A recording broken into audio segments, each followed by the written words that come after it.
पुष्कर सिंह धामी की दिल्ली के दौरे पर है और सूत्रों के मुताबिक आज सीएम धामी का प्रधानमंत्री नरेंद्र मोदी से मिलने का कार्यक्रम है। मुख्यमंत्री पुष्कर सिंह धामी सिलक्यारा टनल ऑपरेशन की पूरी जानकारी पीएम मोदी को देंगे। पीएम मोदी ने पूरे ऑपरेशन को अपनी देखरेख में चलाया था और खुद सीएम धामी सिलक्यारा में मौजूद थे। तो सीएम धामी पीएम मोदी का केंद्रीय मदद के लिए आभार भी जताएंगे और इसके साथ ही उत्तराखंड में लागू होने वाले यूनिफॉर्म सिविल कोड पर भी बातचीत संभव है।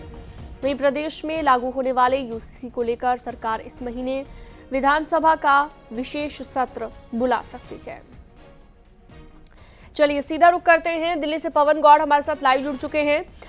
पवन दिल्ली में ही मौजूद है सीएम पुष्कर धामी और माना जा रहा है कि आज प्रधानमंत्री से मुलाकात होगी। यूसीसी समेत कई और महत्वपूर्ण विषयों को लेकर चर्चा हो सकती है। कोई जानकारी मिली हो कितने बजे ये मुलाकात होगी? देखिए, मुख्यमंत्री पुष्कर सिंह धामी अभी अपने जो आधिकारिक आवास है जो न्यू मोती बाग में वहां पर हैं। अब से थोड़ी देर के अंदर उत्तराखंड सदन पहुंचेंगे। अगर प्रधानमंत्री से मुलाकात की बात करें तो प्रधानमंत्री से मुलाकात का जो उनका कार्यक्रम है वो फाइनल हो चुका है। दोपहर के बाद, अभी हालांकि एग्जैक्ट जो समय है वो बता पाना थोड़ा मुश्किल है, लेकिन ऐसी खबरें आ रही हैं कि दोपहर के बाद प्रधानमंत्री नरेंद्र मोदी से मुलाकात करेंगे मुख्यमंत्री पुष्कर सिंह धामी। चूंकि प्रधानमंत्री जो है अभी 2 दिन के जो यूएई दौरे पर गए हुए थे, आज सुबह ही प्रधानमंत्री वहां से दुबई से वापस इंडिया लौटे हैं। अब तो ये ऐसी खबर आ रही है कि दोपहर के बाद प्रधानमंत्री नरेंद्र मोदी से मुलाकात करेंगे उत्तराखंड के मुख्यमंत्री पुष्कर सिंह धामी। उसके अलावा अगर बात करें तो केंद्रीय रेल मंत्री अश्विनी वैष्णव से भी मुलाकात का कार्यक्रम है उनका। जिस तरह से तमाम जो परियोजनाएं चल रही हैं, जो रेल की परियोजनाएं, चाहे टनकपुर वाली लाइन की बात करें या अन्य रेल परियोजनाओं की बात करें, उसको लेकर केंद्रीय रेल मंत्री से भी मुलाकात करेंगे। अगर प्रधानमंत्री से मुलाकात की अगर एजेंडा की बात करें तो जिस तरह से जो मजदूरों का जो सिलक्यारा में जो टनल हादसा हुआ था, उसके बाद जो रेस्क्यू ऑपरेशन हुआ, लगातार प्रधानमंत्री ने पल पल की अपडेट ली। प्रधानमंत्री ने तमाम जो सुरक्षा के संसाधन थे मुहैया कराने के लिए जल्दी से जल्दी सारी सुविधाएं मुहैया कराई। उसको लेकर प्रधानमंत्री को धन्यवाद देंगे मुख्यमंत्री पुष्कर सिंह धामी। उसके अलावा कई सारी जो गतिविधि आने वाले दिनों में उत्तराखंड के अंदर होनी है, उन सब विषयों को लेकर प्रधानमंत्री के साथ चर्चा की जाएगी। बिल्कुल पवन, बात अगर यूसीसी की करें तो माना जा रहा है कि ड्राफ्ट पूरी तरह से तैयार हो गया है, कमेटी ने ड्राफ्ट भी दे दिया है और अब इंतजार है कि कब उत्तराखंड में यूसीसी लागू होगा। ऐसे में ये भी चर्चाएं अब जोर पकड़ने लगी हैं कि आज पीएम से उसे लेकर भी बातचीत हो सकती है कि विशेष सत्र क्या बुलाया जाए उत्तराखंड में और जल्द ही यूसीसी को लागू कर दिया जाए। तो इस तरह की भी चर्चा सुनने को मिल रही है। देखिए, ये जाहिर है कि उत्तराखंड का जो यूनिफॉर्म सिविल कोड जो कमेटी ने ड्राफ्ट बिल्कुल तैयार कर लिया है और बहुत जल्दी वो मुख्यमंत्री को सौंप दिया जाएगा और मुख्यमंत्री उसको लेकर एक विशेष सत्र बुलाने वाले हैं। उस ड्राफ्ट को सत्र के अंदर रखा जाएगा और उसके बाद में उसको पास करके उत्तराखंड के अंदर लागू किया जाएगा। तो इन सब विषयों को लेकर वो केंद्रीय नेताओं से पहले भी मुख्यमंत्री पुष्कर सिंह धामी बातचीत कर चुके हैं और ऐसी संभावना है कि आज जब प्रधानमंत्री नरेंद्र मोदी से मुलाकात होगी तो यूसीसी को लेकर भी वो बातचीत होगी। उसके अलावा जो उत्तराखंड में जो इन्वेस्टर समिट होना है 8 से 10 दिसंबर के 8 और 9 दिसंबर को, उसको लेकर भी प्रधानमंत्री के साथ चर्चा होगी। किस तरह से कहां से जो तमाम जो कंपनियां हैं, निवेशक हैं, उनके साथ कितने का अब तक एमओयू हो चुका है, कितनी कंपनियां उत्तराखंड में आ रही हैं, किन किन विषयों पर उनके साथ चर्चा होनी है, किन किन जो इंफ्रास्ट्रक्चर है उसको लेकर कितना इन्वेस्टमेंट की बातें आ रही हैं। तो उन सब विषयों को लेकर प्रधानमंत्री के साथ चर्चा आज मुख्यमंत्री पुष्कर सिंह धामी करने वाले हैं। ठीक है, बहुत शुक्रिया पवन गौड़ इस तमाम जानकारी के लिए, विस्तार से बातचीत के लिए। आगे बढ़ते हैं। उत्तरकाशी के सिलक्यारा टनल में फंसे 41 मजदूरों के सफल रेस्क्यू के बाद अंदर के कई वीडियो बारी बारी से सामने आ रहे हैं और ऐसा ही एक वीडियो सामने आया है जिसमें टनल के अंदर एनडीआरएफ के जवान खुदाई करते दिख रहे हैं, जबकि कुछ मजदूर नीचे खड़े हुए दिखाई दे रहे हैं। बताया जा रहा है कि ये उस दौरान का वीडियो है जब रेस्क्यू टीम अंदर पहुंची और सबसे पहले श्रमिक को निकाला गया।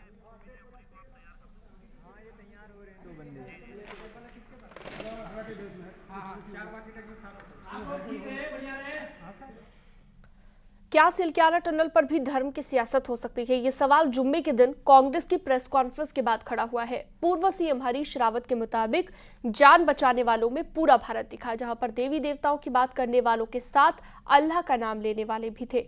लेकिन हरीश रावत के इस बयान को बीजेपी और बीएसपी ने बांटने वाला करार दिया।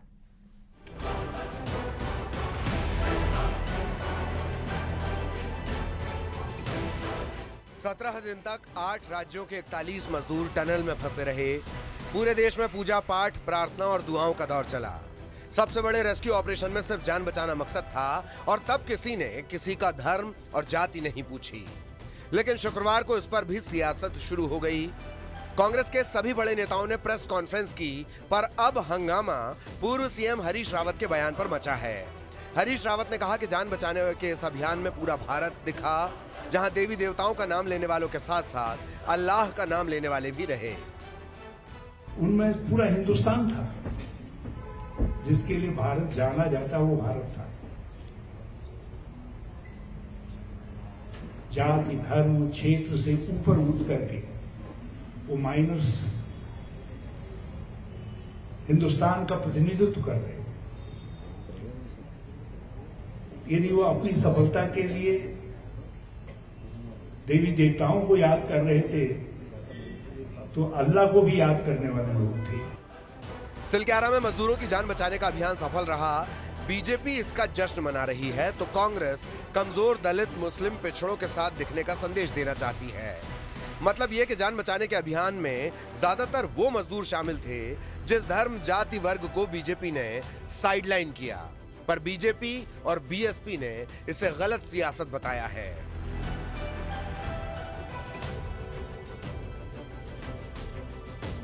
कोई छोटा नहीं, कोई बड़ा नहीं है, राम हो रहीम हो, हम सब एक हैं। इसलिए इस तरह की बातें करना उचित नहीं है। और कांग्रेस के दिग्गज नेता अगर इस पे कोई बात करते हैं तो मुझे लगता है कि ये उनकी अपनी छोटी सोच है।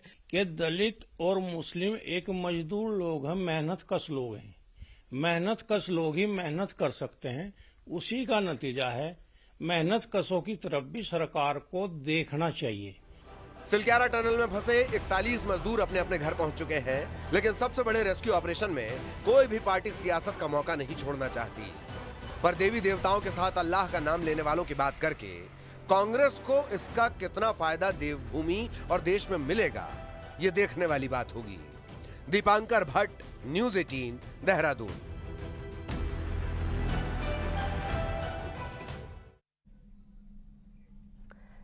जोशीमठ में 9 नवंबर से जियो टेक्निकल सर्वे का काम चल रहा है, जिससे जोशीमठ के अंदर पक्की चट्टान और पक्की मिट्टी का अध्ययन किया जा रहा है।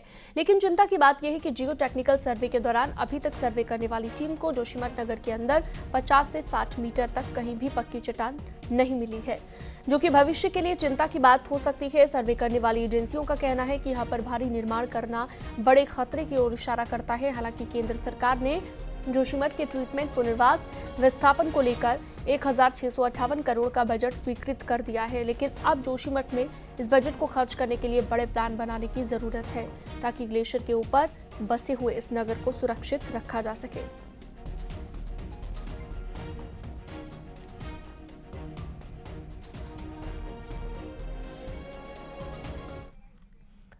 आपदा के लिहाज से साल 2023 काफी संवेदनशील रहा। जोशीमठ भूधंसाव हो या बारिश में 100 से ज्यादा मौतों का मामला हो, इस साल में ऐसी कई घटनाएं हुई जब केंद्र से लेकर राज्य सरकार को भी लगने लगा है कि उत्तराखंड को स्पेशल ट्रीटमेंट देने की जरूरत है।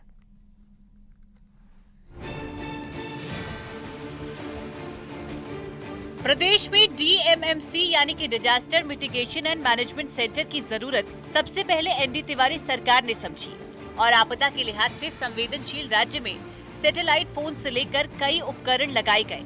साल 2013 में केदारनाथ आपदा के बाद SDRF के गठन के साथ ही डॉपलर रडार जैसे उपकरणों को भी लगाया गया, ताकि बारिश के पहले का आकलन लगा सके। मगर इस साल जोशीमठ आपदा, बरसात में हुए नुकसान में 100 से ज्यादा मौत और सिलक्यारा हादसे ने साबित कर दिया कि प्रदेश को आज भी आपदा की स्थिति में निपटने में आपदा तंत्र को काफी काम करने की जरूरत है। ये प्राकृतिक आपदा जो आते हैं ना, ये हर समय अपडेट करना पड़ता है। आपका ताकत को हर समय बरकरार रहना पड़ता है। एक बार ट्रेनिंग कर लिया और आप पूरा पर्याप्त हो गया, ऐसा नहीं है। ये आपको समय समय में और आपका ट्रेनिंग में अपडेट करते रहना पड़ेगा। वहीं आपदा सचिव मानते हैं कि उत्तराखंड में जरूरत है निर्माण कामों पर ध्यान देने की। सिलक्यारा में 18 बार लूज फॉल होने की बात भी सामने आई। हर आपदा के कुछ न कुछ कारण होते हैं और उन पर अब नए सिरे से काम करेंगे। हिमालय का स्लोप हम जानते हैं काफी लूज है। अगर उसमें हम कोई भी घर बहुमंजिला घर बनाते हैं या बहुत टावर बनाते हैं, उसके नीचे के स्लोप का जो स्ट्रक्चर है उसका स्टडी करके उसमें मिटिगेशन के काम जो होने चाहिए अगर नहीं करेंगे तो दिक्कतें आएगी। ये हमारे लिए एक सीख है ये, और इसके लिए हम मिटिगेशन के काम, कोई भी काम हो रहा है उसके साथ साथ किस प्रकार से किया जाए, वो हमारे लिए एक चैलेंज है, उसमें हम काम कर रहे हैं। उत्तराखंड में जिस तरह से आपदा आई है, उससे आपदा तंत्र को मजबूत करने के साथ ही प्री प्लान तैयारी की भी जरूरत है, ताकि जोशीमठ या फिर सिलक्यारा जैसी घटनाएं फिर होने पर आपदा विभाग अपने स्तर पर मजबूत रहे। न्यूज़ 18 के लिए देहरादून से भारती सकलानी उनियाल की रिपोर्ट।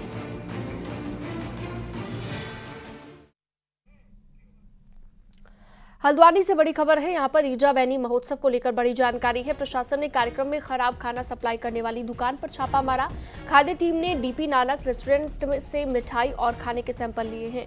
ईजा बैनी महोत्सव में घटिया खाना सप्लाई करने का आरोप लगाए है। सीएम धामी तक भी खराब खाना सप्लाई करने का मामला पहुंचा था और सीएम कार्यक्रम में शामिल हुए थे। इसमें हजारों महिलाएं भी शामिल हुई थी। शैलेंद्र नेगी ज्यादा जानकारी के लिए हमारे साथ जुड़ गए हैं। शैलेंद्र, खराब खाना सप्लाई करने का ये जो आरोप लगा था, उसके बाद मामला और ज्यादा बढ़ा, सैंपल भी लिए गए, लेकिन अब मामले को लेकर क्या अपडेट है शैलेंद्र? देखिए, गुरुवार को सबसे बड़ा कार्यक्रम अभी तक का महिलाओं का किया गया था, जिसमें मुख्यमंत्री खुद शामिल हुए थे और महिलाओं का इसमें सम्मान हुआ था, अलग अलग क्षेत्रों में काम करने वाली। और इसी दौरान जो है एक कंपनी जो मिठाई की दुकान भी है, रेस्टोरेंट भी है, डीपी नानक नाम की, उसको ये टेंडर दिया गया था जिला प्रशासन की तरफ से कि वो खाने की सप्लाई करेंगे, फूड पैकेट्स देंगे, जिसमें पूरी और सब्जी इस रेस्टोरेंट की तरफ से पैक की गई थी। लेकिन ज्यादातर महिलाओं ने शिकायत की कि जो उन्हें खाना मिला उसमें बदबू आ रही थी और बकायदा फफूंदी लगी हुई थी, यानी जो फंगस है वो लगी हुई थी खाने पूड़ियों के ऊपर। तो इस तरह की शिकायतें और सोशल मीडिया पर भी जमकर वायरल हुई। और पहाड़ की महिलाओं की आदत है कि वो खाना कभी फेंकती नहीं है, लेकिन ज्यादातर महिलाएं उस खाने को इतना गंदा खाना था, इतने गंदे किस्म का खाना था कि मुख्यमंत्री को सुनने के लिए पहुंची हुई महिलाओं ने जगह जगह वो खाना फेंक दिया, सड़क कूड़े के ढेर में तब्दील हो गई पूरी की पूरी।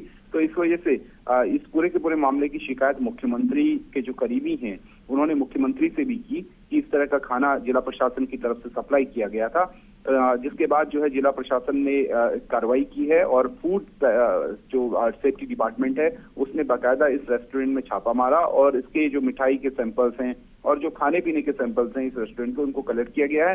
साथ ही जो खाने की सप्लाई की गई थी उसके सैंपल भी कलेक्ट करके वो जो हमारी स्टेट फूड लैब है उसमें भेजे गए हैं और उसके बाद पता लगेगा कि किस तरीके का खाना सप्लाई किया गया है। लेकिन महिलाओं ने बहुत शिकायत की क्योंकि मुख्यमंत्री को बहुत दूर दूर से सुनने के लिए हजारों महिलाएं पहुंची हुई थी। अगर एक ऐतिहासिक कार्यक्रम मुख्यमंत्री पुष्कर सिंह धामी का ये हुआ था, लेकिन इसमें खराब खाने की सप्लाई जिला प्रशासन की कार्यशैली पर भी सवाल उठ रही है कि क्या कर रहा था आखिर फूड सेफ्टी डिपार्टमेंट। जो महिलाओं को खाना सप्लाई हो रहा था, क्या उसकी जांच पहले नहीं की गई? क्या उसके सैंपल पहले कलेक्ट नहीं होने चाहिए थे? क्या रेस्टोरेंट की इतनी क्षमता थी या जो मिठाई की दुकान थी क्या उनकी इतनी क्षमता नहीं थी कि वो इतनी बड़ी संख्या में पहुंची हुई महिलाओं को खाने की सप्लाई कर पाए? ये बिल्कुल। और जैसे ये मामला सामने आया उसके बाद उम्मीद जगी थी कि अब सब चीजें क्लियर होंगी और अब सीएम तक मामला पहुंच गया है। बहुत शुक्रिया, तमाम जानकारी विस्तार से आपने दी शैलेंद्र। टिहरी के घनसाली और आसपास के क्षेत्रों में एक बार फिर से गुलदार की दहशत देखने को मिल रही है और गुलदार देखे जाने से लोगों में डर का माहौल है। मॉर्निंग वॉक पर जाने वाले लोगों का ये कहना है कि घनसाली बाजार से कुछ ही दूरी पर गुलदार अपने 2 शावकों के साथ दिखाई दे रहा है, जिससे लोगों ने मॉर्निंग वॉक पर जाना ही बंद कर दिया है। वहीं अखोड़ी, थापला और दुबड़ी गांव में भी घास लेने गई महिलाओं ने कई बार गुलदार को देखा है। वहीं कुछ महीने पहले भी घनसाली और आसपास के क्षेत्र में गुलदार का आतंक बढ़ गया था और कुछ लोगों पर हमला भी हुआ था, लेकिन अब फिर से गुलदार देखे जाने से लोगों में डर का माहौल है। आज एक बार यहाँ बाग 2:30 बजे आए दिन में, यहाँ पे ये मकान में 2:30 बजे दिन में आए बाग, लोगों ने देखा। जंगलात वाले रात को आते 9-10 बजे सौरन बजाते फिर चले जाते। और उत्तरकाशी से बड़ी खबर आ रही है, जहां पर मोरी के सालरा गांव में भालू ने एक शख्स पर हमला कर दिया, जिसमें शख्स गंभीर रूप से घायल हो गया। इलाज के लिए उसे अस्पताल में भर्ती करवाया गया। बताया ये जा रहा है कि जब ग्रामीण अपने खेत पर जा रहा था तभी भालू ने हमला कर दिया।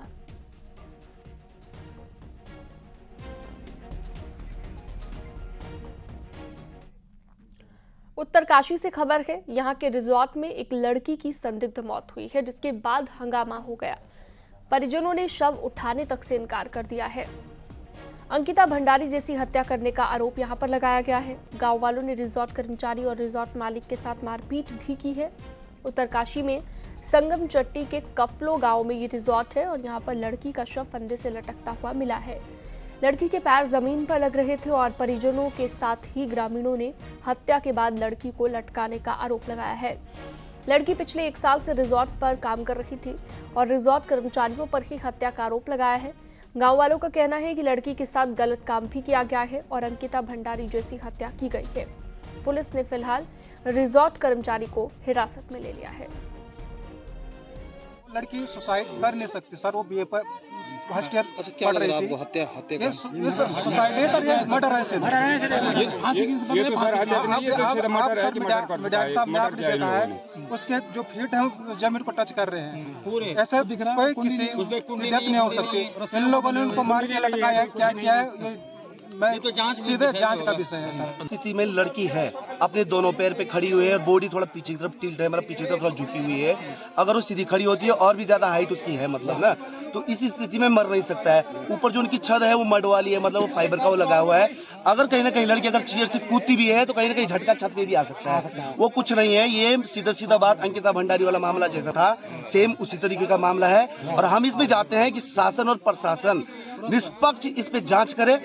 जी बिल्कुल एकदम मटर है, लगता नहीं सर, बिल्कुल क्लियर मटर है ये। क्या चाहते हो आप?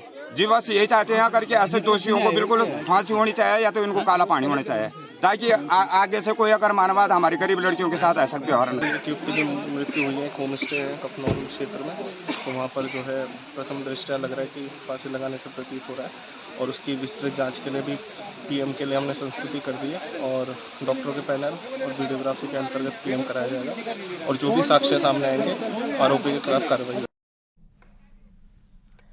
रुड़की की शक्ति विहार कॉलोनी में 15 दिन पहले विवाद हुआ था जिसमें एक शख्स की मौत हो गई थी। अब परिजनों ने पुलिस पर आरोपियों को बचाने का आरोप लगाया है। हल्की धाराओं में मामला दर्ज करने का भी आरोप यहां पर लगाया गया है और कल बड़ी संख्या में लोग कोतवाली पहुंचे, पुलिस का घेराव किया और जांच को लेकर नाराजगी भी व्यक्त की गई थी। वहीं पुलिस के अधिकारियों का कहना है कि जांच के बाद ही पूरी कार्रवाई की जाएगी, जबकि मृतक के परिजन काफी देर तक कोतवाली के बाहर डटे रहे।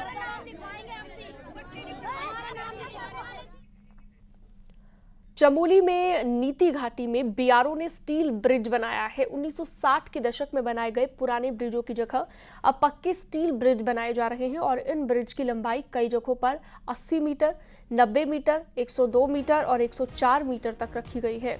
नए स्टील ब्रिज बनने से सीमावर्ती इलाकों में लोगों को आवाजाही में सहूलियत मिलेगी।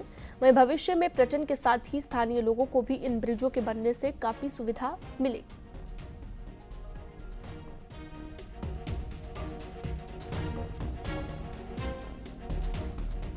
और वक्त एक बहुत छोटे से ब्रेक का है। जाते जाते आपको दिखाते हैं पहाड़ की 10 बड़ी खबरें फटाफट अंदाज में। उत्तरकाशी के चिन्याली सौड़ आर्च ब्रिज के पास एक टीचर शराब के नशे में सड़क किनारे पड़ा रहा, जिसका किसी ने वीडियो बना लिया। टीचर प्राथमिक विद्यालय खांड का बताया गया। टिहरी डैम की झील से आंशिक रूप से प्रभावित तल्ला उप्पू के ग्रामीणों ने शासन प्रशासन पर लेट लतीफी का आरोप लगाया। जल्द प्लाट आवंटन करने की मांग की। नगर पालिका बोर्ड का कार्यकाल शुक्रवार को खत्म हो गया है। अल्मोड़ा में नगर पालिका अध्यक्ष समेत सभासदों ने कहा कि 5 सालों में ऐतिहासिक काम किए। नैनीताल में सड़कों पर अवैध पार्किंग पर हाईकोर्ट ने एसएसपी को निर्देश दे दिए हैं कि वो 2 दिन के भीतर स्थानीय लोगों और स्टेक होल्डरों के साथ बैठक करें। हरिद्वार रुड़की विकास प्राधिकरण के कार्यालय के बाहर किसान अपनी मांगों को लेकर धरने पर बैठे हैं। किसानों का आरोप है कि एचआरडीए भ्रष्टाचार का अड्डा बन गया है। टिहरी जिले की भिलंगना घाटी के ग्रामीण बार बार बिजली सप्लाई ठप होने से लोगों को दिक्कतों का सामना यहां पर करना पड़ा। उत्तरकाशी की सबसे बड़ी नगर पालिका बाड़ाहाट के लोगों को 2 बसों की सौगात दी गई। सीनियर सिटीजन से इस बस में कोई किराया नहीं लिया जाएगा। पौड़ी की कलजीखाल विकासखंड में ब्लॉक स्तरीय खेलों का आयोजन किया गया, जिसमें पहले दिन 60 मीटर की बालिका वर्ग की दौड़ में अर्चना ने पहला स्थान हासिल किया। अल्मोड़ा में विश्व एड्स दिवस पर नर्सिंग के स्टूडेंट्स ने पूरे बाजार में जागरूकता रैली निकाली। पूरे बाजार में रैली के बाद नुक्कड़ नाटक के माध्यम से लोगों को एड्स की जानकारी दी गई। अंतर्राष्ट्रीय हिंदू परिषद के अध्यक्ष प्रवीण तोगड़िया ने केंद्र सरकार से राम मंदिर निर्माण के लिए आंदोलन करने वाले नेताओं को राष्ट्रीय सम्मान देने की मांग की।